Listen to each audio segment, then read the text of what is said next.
Bonjour my friends, I'm Frankie and welcome to Club Foodie. There are so many recipes that my parents love to make frequently. It was a rotation of yumminess in our family kitchen. There's one that we all really enjoyed, and thankfully they made it quite often. From my parents' original recipe, I obviously modified it, and now my whole family makes my version.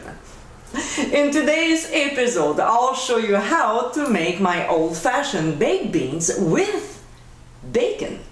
It's a great comfort food that everyone loves. With the flavor from the bacon and other tasty ingredients, the simple dish, and yet very savory, is the perfect recipe to have around. You can serve it at any time. So my friends, let's get cooking. So what we'll do is to soak the beans in cold water the night before, or at least 12 hours. There's some controversy about soaking and not soaking. I did both, and I find that soaking beans will reduce cooking time. Plus, it makes them easier to digest, therefore there's less gas.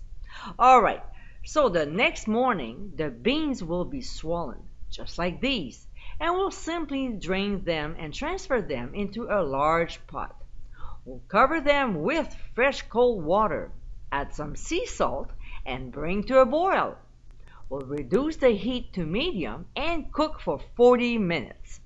Meanwhile, we'll go ahead with the rest of the recipe. What I'm doing here is to spray my measuring cup with cooking spray because I'll be using it to measure the molasses and it will pour much easier. So we'll combine half a cup of molasses with brown sugar, prepared mustard, also some dry mustard, and baking soda. Just a tiny amount of it will help to soften the beans while cooking, even the stubborn ones. If you add too much though, not only will it taste soapy, but it'll break down some vitamins. So never put more than 1/8 of a teaspoon. Also, we'll add freshly ground black pepper, a lot of it. We'll mix our ingredients very well and simply set aside. Now here in Canada, we have maple flavored bacon, and that's what I'll be using. But regular bacon is just fine. So we'll take one slice and we'll rub the inside of our bean pot, or whichever pot you'll be using. This will give a nice smoky flavor to the beans. And then we'll cut the bacon into 1/2-inch pieces. If they stuck together, we'll just separate them. Next, we'll take half of the onion, which is cut into 4 pieces, and place at the bottom of the pot. Now back to the beans. After 40 minutes, we'll remove them from the heat. We'll place a colander in a bowl to catch the liquid and drain the beans. This liquid will be used to cover the beans before cooking them in the oven, and also later on during the cooking period if we need it.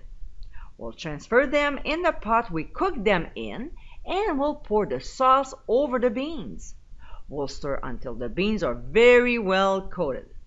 Next, we'll add our chopped bacon to the beans, and of course, we'll stir until combined. Now, we'll take half of the bean mixture and transfer into our bean pot. We'll place the other half onion cut into 4 pieces over the beans and add the rest of the bean mixture. Now, we'll pour the reserved liquid from cooking the beans and we'll add just enough to cover them. If you want, you can add more pepper and salt. And we'll also add the remaining 1/4 cup of molasses. We'll give a light stir to the top of the bean pot, just so the molasses is spread out. Don't mix it all the way down, okay? Then we'll cover and transfer into a 325-degree preheated oven.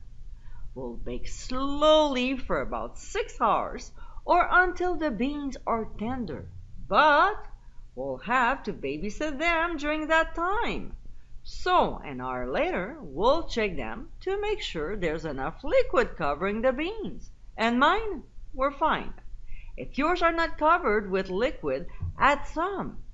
And we'll return the bean pot back in the oven for another hour. And we'll check them again. 3 hours later, mine were still fine. As long as they're liquid on top, it's all good. We don't want the beans to dry out in the oven. Eventually, I needed to pour some liquid on top 4 hours after starting. See, it started to dry out. Just needed a little bit to cover. So that is what I did with the remaining liquid, and back again to the oven. Now, for the last hour, this is what we'll do. We'll add slightly more liquid on top, basically just to moisten it. Using a spoon, we'll gently compact the mixture and we'll return it to the oven uncovered. We want to darken the top and create a little crust. Finally, 6 hours later, we'll remove the bean pot from the heat and let it rest about 5 minutes before serving. And my friends, this is our old-fashioned baked beans with bacon. The combination of flavor from the bacon, mustard, and molasses makes these traditional baked beans delicious. You can serve this dish as a side, or you can have it along with a fried egg on top and some toast for dipping. It's definitely a comfort food recipe you and your family will enjoy. I hope you give it a try soon, and be sure to visit clubfoodie.com for ingredient amounts and more info. Until next time, my friends, bon appétit!